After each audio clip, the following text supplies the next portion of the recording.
Question number 26 कहता है कि in an experiment on photo electric effect, photo electric effect के ऊपर एक एक्सपेरिमेंट है।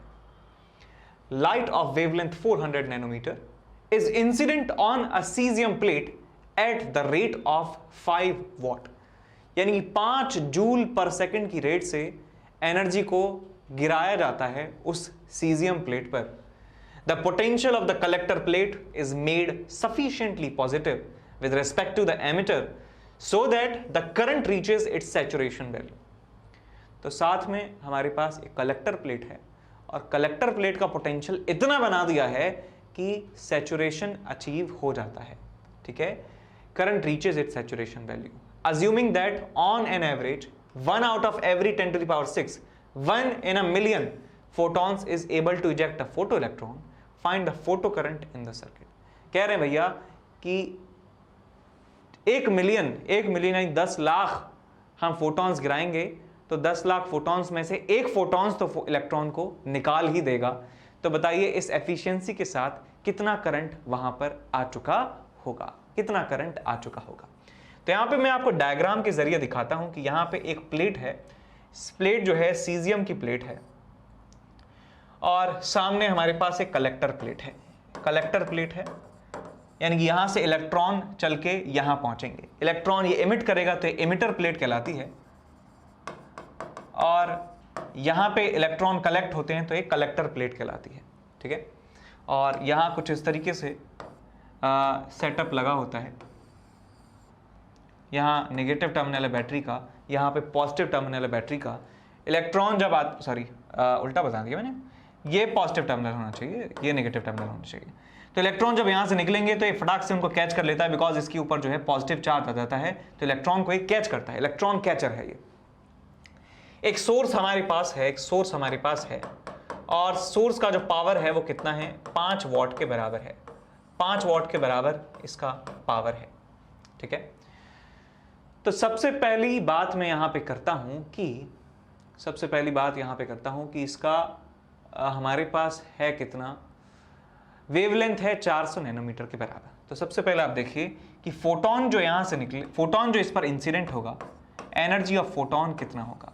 एनर्जी ऑफ फोटोन को निकाल सकता हूं 12400 divided by lambda in angstrom which is 4000, 1200 तो बन गया आपके पास 3.1 इलेक्ट्रॉन वोल्ट। 3.1 इलेक्ट्रॉन वोल्ट के बराबर एनर्जी होने वाली है एक फोटोन की। अब इसको जूल में यदि आप निकालें तो आपको मिलता है 3.1 into 1.6 into 10 to the power -19 joule एक फोटोन के पास एनर्जी है। एक फोटोन के पास एनर्जी है।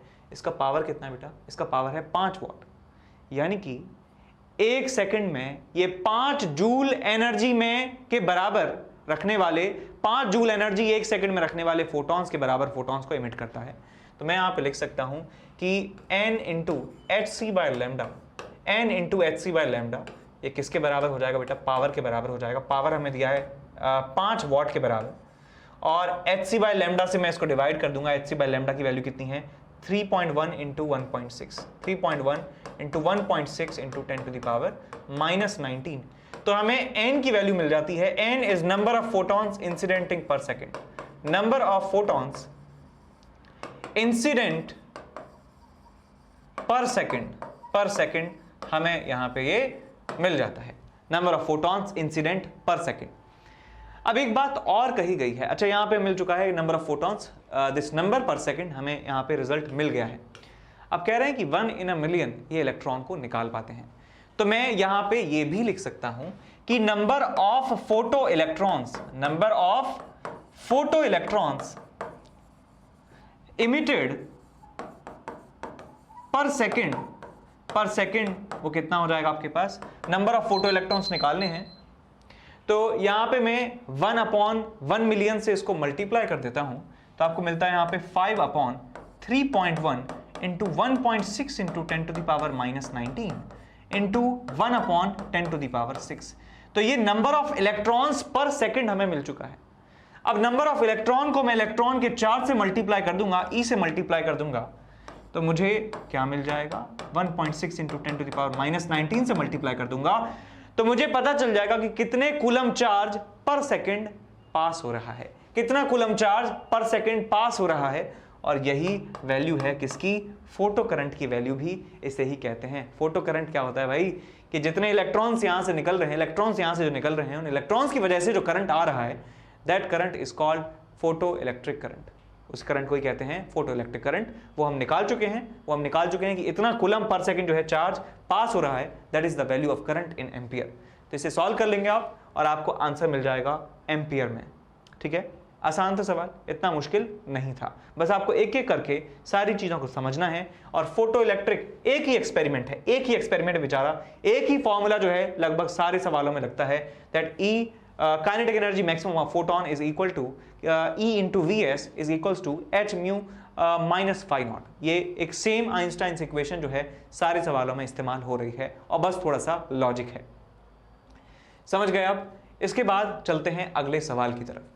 तो बच्चों एक छोटा सा अनाउंसमेंट है यहाँ पे। तो सबसे पहले तो जो एस अनअकैडमी चैंपियंस लीग है वो जेई के लिए स्टार्ट हो रही है फिर से, और यहाँ पे आपको चांस मिलेगा टू मीट सचिन तेंदुलकर। सचिन तेंदुलकर से मिलने का मौका आपको मिलने वाला है। अब करना क्या होगा मौका पाने के लिए आपको, कि एक टेस्ट होगा, एप्टीट्यूड बेस्ड टेस्ट होगा, दिसंबर 18, दिसंबर 19, 26 1 PM ऑनवर्ड्स।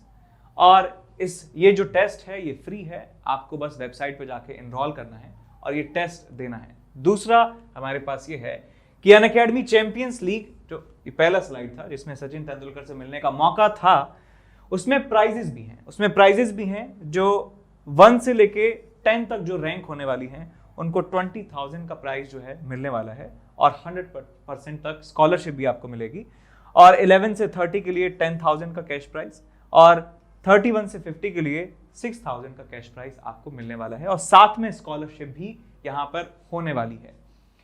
और यहाँ पर आप देख चुके हैं कि जो रैंक फर्स्ट है उसके लिए 1 लाख का प्राइस है, और यहाँ पे ये ग्रुप स्टेज के लिए था, है ना, ये ग्रुप स्टेज के लिए था, ये फाइनल्स के लिए है। ये सारे जो हैं प्राइजेस आपको यहाँ पे मिल सकते हैं। तो एप्टीट्यूड टेस्ट के लिए आपको करना है, डेट्स कौन कौन सी हैं, 18, 19, 26 और 1 बजे जो है दोपहर में आपको ये टेस्ट मिलने वाला है। उसके बाद बात करते हैं यहाँ पे कि IIT-JEE के लिए मेगा कॉम्बैट होने वाला है 19 दिसंबर। 19 दिसंबर को, ज्यादा दूर नहीं है, 11 AM को ये होने वाला है, क्लास 11th, 12th और 13 के लिए। 60 मिनट का पेपर होगा और उसमें सिर्फ और सिर्फ 21 क्वेश्चन आपको मिलने वाले हैं। ठीक है, तो लगभग जो है 3 मिनट से थोड़ा सा कम जो है टाइम आपको मिलेगा, जो सफिशिएंट है सवालों को करने के लिए। और 500 जो लकी पार्टिसिपेंट्स होंगे उनको जो है प्राइज मिल सकते हैं, मैकबुक एयर, आईपैड, सैमसंग का एक फोन, और JBL के हेडफोन्स और Amazon के वाउचर्स। उसके बाद हमारा अगला अनाउंसमेंट है कि क्लास 11th का जो है बूट कैंप जो है लग रहा है, और जो बच्चे IIT-JEE 2023 को जो है टारगेट कर रहे हैं उनके लिए होने वाला है। और 12th मूविंग स्टूडेंट्स हैं, और उनमें होगा क्या कि क्लास 11th का जो है वो रिवीजन आपको करवाया जाएगा, और एग्जाम कैसे अटेम्प्ट करना है वो स्ट्रेटेजी आपको यहाँ पे समझाई जाने वाली है, और मोटिवेशनल सेशन जो है वो यहाँ पर होंगे। उसके बाद हमारा अगला अनाउंसमेंट है कि ये जो डे 1 पे जो क्लासेस आपको होने वाली हैं वो यहाँ पे शेड्यूल आपको दिखाया हुआ है कि 9 से 11, 9 से 10, स्क्रीनशॉट ले सकते हैं आप इसका। देखिए ये जो है सारी क्लासेस और आपकी जो टॉप टीचर्स हैं वो यहाँ पे जो है मेंशन है। उसके बाद कुछ बैचेस की अनाउंसमेंट है, तो यहाँ पे देख सकते हैं कि 15 दिसंबर को बैच स्टार्ट हो रहा है। स्ट्राइकर बैच है जो जेई मेन 2020 के एस्पिरेंट्स हैं उनके लिए, जेई मेन और एडवांस दोनों के लिए यहाँ पे रैपिड रिवीजन 2.0 जो है बैच स्टार्ट हो रहा है। और यहाँ पे हमारे पास स्टार्ट हो रहा है excellence batch for class 11th for JEE Main and advance 2023। जो बच्चे एग्जाम देंगे, अपना अटेम्प्ट देंगे 2023 में, उनके लिए ये बैच जो है स्टार्ट हो रहा है। यहाँ पे जो है सारे जो टॉप टीचर्स हैं वो आपको पढ़ाने वाले हैं, और बैच स्टार्ट होगा 15 दिसंबर को। तो आप जो है अपने मोबाइल में रिमाइंडर भर लीजिए, 15 दिसंबर को बैच स्टार्ट हो रहा है। यदि आप और आपका या कोई जानने वाला जो है वो 2023 में जेई फोड़ना चाहते हैं तो आप ये बैच ज्वाइन जरूर कीजिए। ठीक है, तो यहाँ पे आप देख सकते हैं कि क्या क्या यहाँ पे होने वाला है बैच के साथ। ठीक है, तो नेक्स्ट क्वेश्चन यहाँ पे हम डिस्कस कर रहे हैं, क्वेश्चन नंबर 27। क्वेश्चन नंबर 27 में आपको दिया हुआ है कि एक सिल्वर बॉल है जिसका रेडियस दिया हुआ है 4.8 सेंटीमीटर, रेडियस है 4.8 centimetre, is suspended by a thread in a vacuum chamber। एक थ्रेड से वो सस्पेंडेड है और एक वैक्यूम चैम्बर में इसे रखा गया है। Ultraviolet light of wavelength 200 nanometre is incident on the ball for some time, during which a total light energy of 10 to the power minus 7 joule falls on the surface। तो इतनी energy उस silver की ball पर गिराई जाती है। अब देखिए होगा क्या, यदि ये वेवलेंथ थ्रेशोल्ड वेवलेंथ से कम होती है तो इसका मतलब फोटो इलेक्ट्रिक इफेक्ट होगा, और सिल्वर की बॉल पर जब फोटो इलेक्ट्रिक इफेक्ट होगा तो इलेक्ट्रॉन सिल्वर की सरफेस से बाहर निकलेंगे और अल्टीमेटली जो सिल्वर की बॉल है वो पॉजिटिवली चार्ज हो जाने वाली है। अब आगे पढ़ते हैं, सवाल में दिया क्या, assuming that on average 1 photon out of every 10,000 photon is able to eject a photoelectron, find the electric potential at the surface of the ball assuming zero potential at infinity and what is the potential at the center of the ball। Because ये एक metal ball है, metal का sphere है, तो उसके centre पर जो potential है वही उसकी सरफेस पर पोटेंशियल होने वाला है। और समझ गए, तो पूरा जो मटेरियल है जहाँ जहाँ पे सिल्वर रखा है वो एक इक्विपोटेंशियल सरफेस होने वाला है और हर जगह का पोटेंशियल सेम होगा। तो हमें पूरी पिक्चर समझ में आ चुकी है कि भाई हो क्या रहा है कि एक सिल्वर की बॉल है, उसके ऊपर फोटॉन्स आकर गिरे, फोटॉन इलेक्ट्रॉन को बाहर निकालेंगे तो इस पर पॉजिटिव चार्ज अक्यूमुलेट होने लगेगा।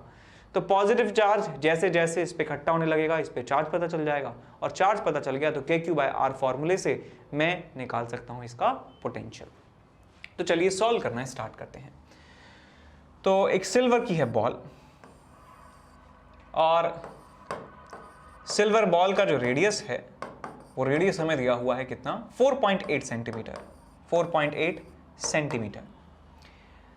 एनर्जी एक फोटोन की यदि हम निकालना चाहें तो एनर्जी ऑफ 1 फोटोन आप निकाल सकते हैं 12400 divided by lambda in angstrom which is 2000। तो 1212 0 से डेसिमल आ गया, आपको मिलता है यहाँ पे 6.2 इलेक्ट्रॉन वोल्ट आपको यहाँ पे मिल जाती है energy of 1 photon. Energy of 1 photon आपको यहाँ पे पता चल जाता है।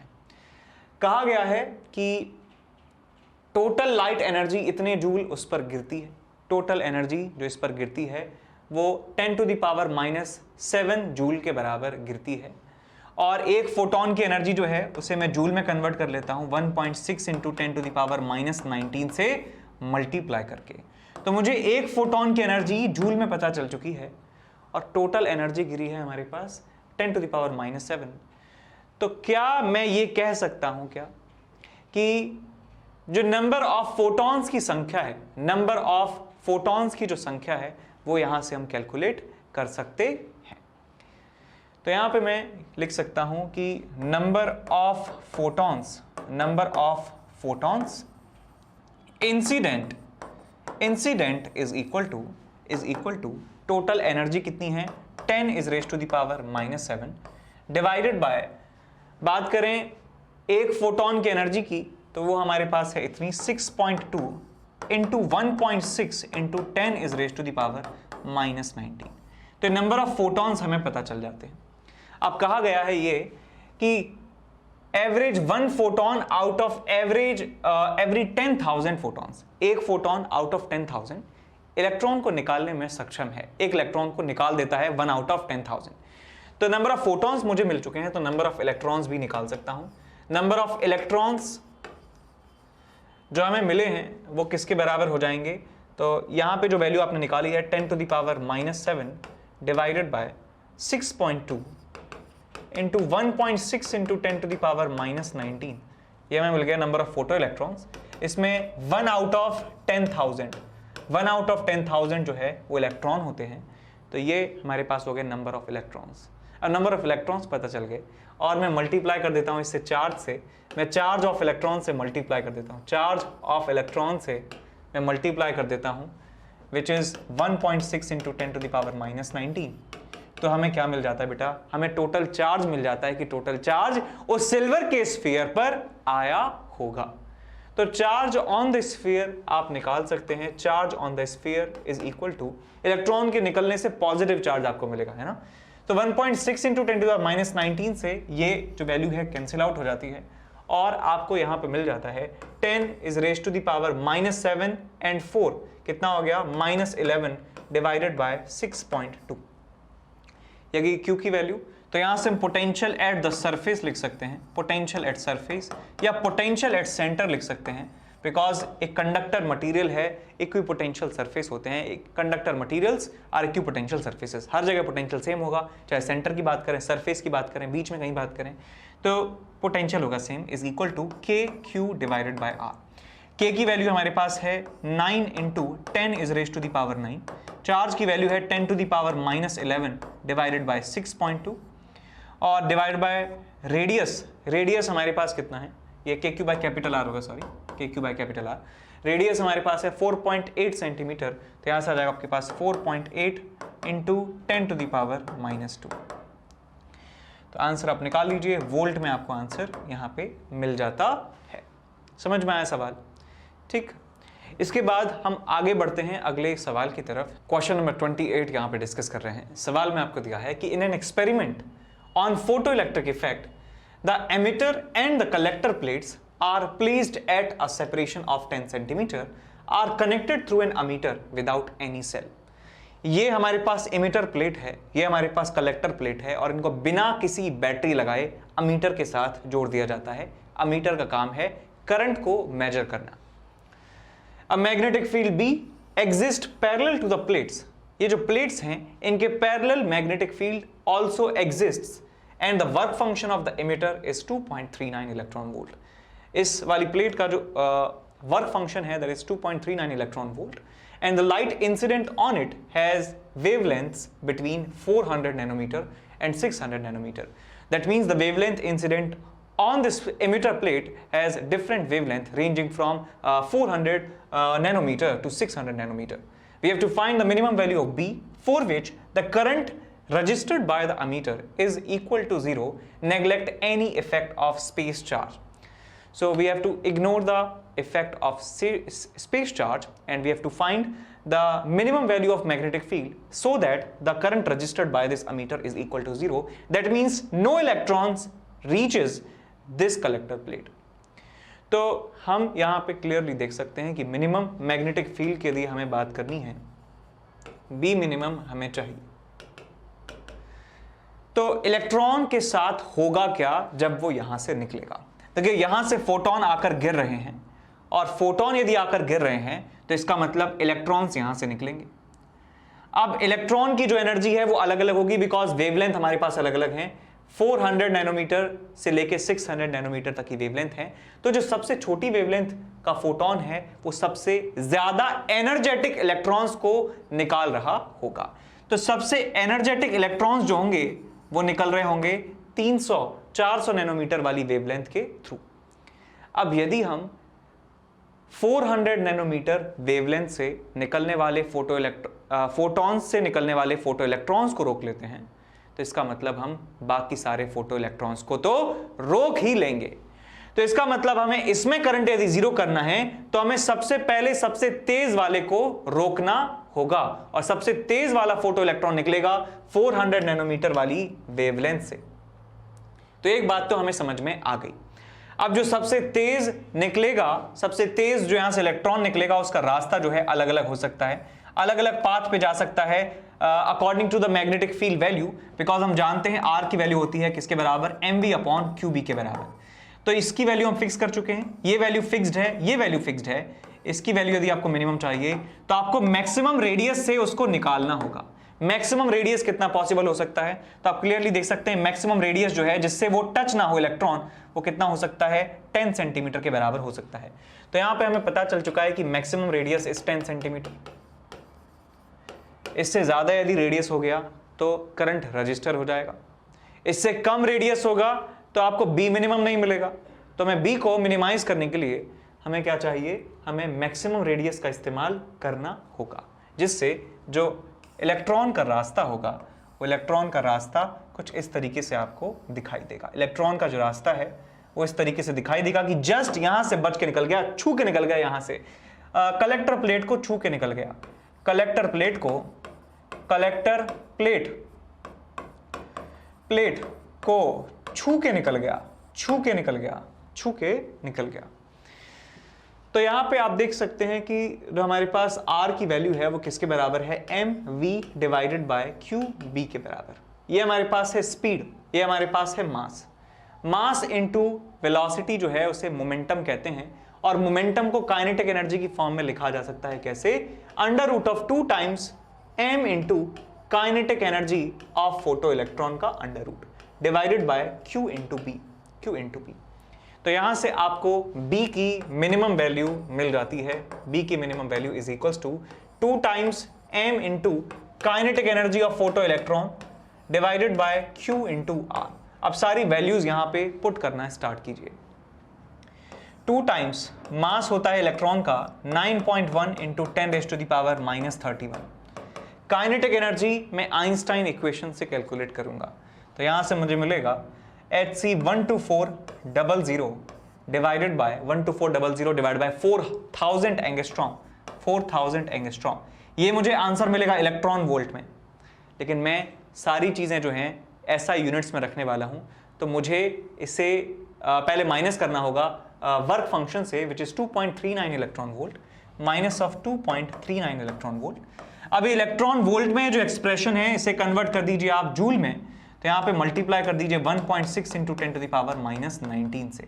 तो ये तो वैल्यू हो गई आपके पास अंडर रूट ऑफ 2m/ke की, और इसको आपको डिवाइड करना होगा q इंटू आर से। चार्ज हमारे पास है 1.6 इंटू 10⁻⁻19 और रेडियस हमारे पास है 10 सेंटीमीटर, सो 10 इंटू 10⁻⁻2 आपको यहां से आंसर मिल जाता है। तो इस तरीके से आप इस सवाल को सॉल्व कर सकते हैं। यहां से आपको टेस्ला में वैल्यू मिल जाती है मिनिमम मैग्नेटिक फील्ड की, इतना मिनिमम मैग्नेटिक फील्ड हो सकता है, इससे ज़्यादा तो बहुत अच्छी बात है, और इससे कम में नहीं हो पाएगा बिकॉज ये मिनिमम वैल्यू है। अब आगे बढ़ते हैं अगले सवाल नंबर 29 की तरफ। क्वेश्चन नंबर 29 कहता है आपसे, in the arrangement shown in the figure, ये जो अरेंजमेंट आपको दिखाया गया है इसमें y की जो वैल्यू है वो 1 मिलीमीटर के बराबर है। y का मतलब है ये डार्क फ्रिंज की दूरी इस ब्राइट फ्रिंज से कितनी है, 1 मिलीमीटर के बराबर।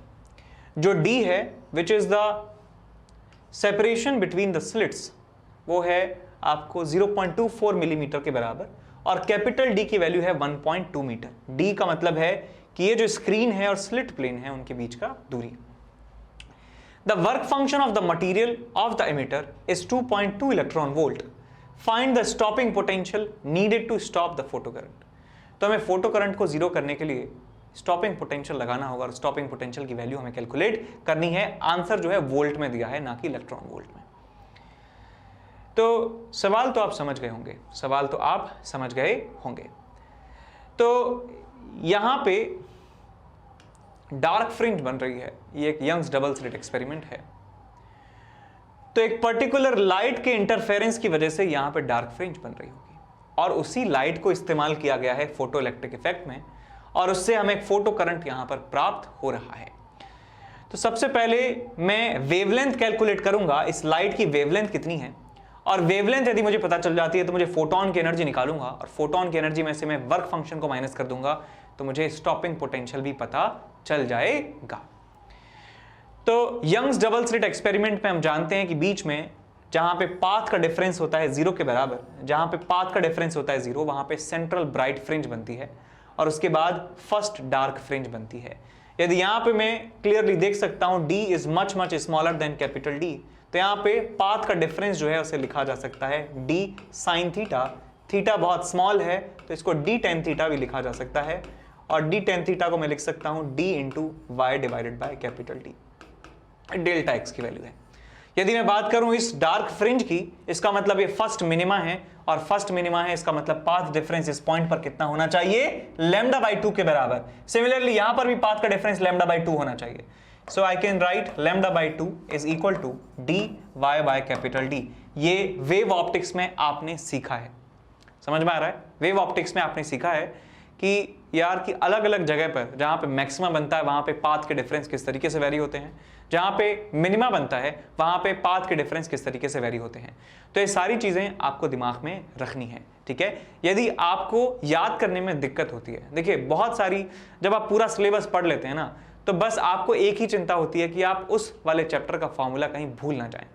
तो इसका कोई शॉर्टकट नहीं है। आप चाहें कि भाई मैं मतलब 10 दिन पहले या 5 दिन पहले इस फॉर्मूले को रट लूं तो पॉसिबल है, but it's very very difficult to do, है ना। आप इतने कॉन्फिडेंट हो पाए, आपको हमेशा एंग्जाइटी रहेगा यदि आप 5-10 दिन पहले फॉर्मूले रटना स्टार्ट करेंगे तो कि यार ये फॉर्मूला कुछ गलत हो गया तो गलती होने के चांसेस भी ज़्यादा होते हैं, बिकॉज आप उतने कॉन्फिडेंट नहीं हो पाते।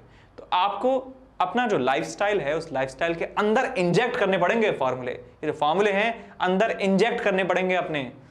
तो इंजेक्ट कैसे करेंगे? आप डेली जो है इन फॉर्मूले को पढ़िए, डेली पढ़िए, बिल्कुल एक सरसरी निगाहों से आप देख लीजिए, बस इसको बस देख लिया, बस है, बस आंखों के सामने से निकल जानी चाहिए डेली। तो आपको जब एग्जाम देने जाएंगे तो आपको बिल्कुल अच्छी तरीके से याद हो रहे होंगे और कोई भी दिक्कत वहां पे आपको नहीं आएगी। कोई भी ऐसा नहीं लगेगा कि यार डर लग रहा है, फॉर्मूला गलत तो नहीं होगा, ऐसा कभी आपको फील नहीं होगा। आप पूरे कॉन्फिडेंस के साथ वो फॉर्मूला इस्तेमाल करेंगे और आपके मैक्सिमम आंसर सही होने वाले हैं, है ना। स्कोर अपने आप बढ़ जाता है। तो यहां से भाई आप लैम्डा की वैल्यू निकाल सकते हैं। लैम्डा की वैल्यू आ जाती है आपके पास 2 times dy divided by capital D। ठीक, वैल्यू निकाल लीजिए इसकी। तो यहां जाएगा आपके पास 2, स्मॉल d की वैल्यू है 0.24, यानी कि 2.4, 24 इंटू 10 टू द पावर -5 लिख सकता हूं, राइट, क्योंकि मैंने मिलीमीटर को मीटर में बनाया, फिर 0.24 को 24 इंटू 10 टू द पावर -2 लिखा, इंटू y की वैल्यू है 1 मिलीमीटर, तो यहां पे 10 टू द पावर -3 से मल्टीप्लाई कर दूंगा, डिवाइडेड बाय आपको मिलता है capital D which is 1.2 metre, 1.2 या 12 इंटू 10 टू द पावर -1 लिख देता हूं। तो ये लैम्डा की वैल्यू आपको मिल चुकी है। लैम्डा आपको मिल चुका है तो आप अच्छा इसको सॉल्व भी कर लीजिए, काफी आसान लग रहा है। 12 से गए 2 बार, एंड 2 और 2 4, 4 into 10 is raise to the power 5 8 9। अच्छा ये ऊपर जाएगा तो ये प्लस बन जाएगा, तो 8 7 -7, ये आपको मिलता है मीटर में। आप इसको एंगस्ट्रॉम में लिख सकते हैं, 4000 एंगस्ट्रॉम आपको यहाँ से लैम्डा की वैल्यू मिल जाती है। लैम्डा आपको मिल चुका है तो आप यहाँ से निकाल सकते हैं क्या, आप यहाँ से स्टॉपिंग पोटेंशियल निकाल सकते हैं, E into V s is equal to HC by lambda minus of phi nought. ये आ जाएगा आपके पास 12400 डिवाइडेड बाय 4000, ये इलेक्ट्रॉन वोल्ट में आपको मिलेगा। माइनस ऑफ फाई नॉट की बात करें which is 2.2 electron volt, 2.2 electron volt, ये मिल जाता है आपको E इंटू वी के बराबर। 1 2 1 2, 0 से गया 4 से गए 3.1, और ये आपको मिलता है 2.2 को माइनस करेंगे 3.1 में से तो 0.9 आपको मिलता है। 0.9 electron volt is equal to E into V. तो इसका मतलब समझ गए कि V की वैल्यू कितनी है, 0.9 वोल्ट के बराबर आ गई है। तो यहां से स्टॉपिंग पोटेंशियल की वैल्यू 0.9 वोल्ट के बराबर हमें मिल जाती है। समझ गए इस सवाल को।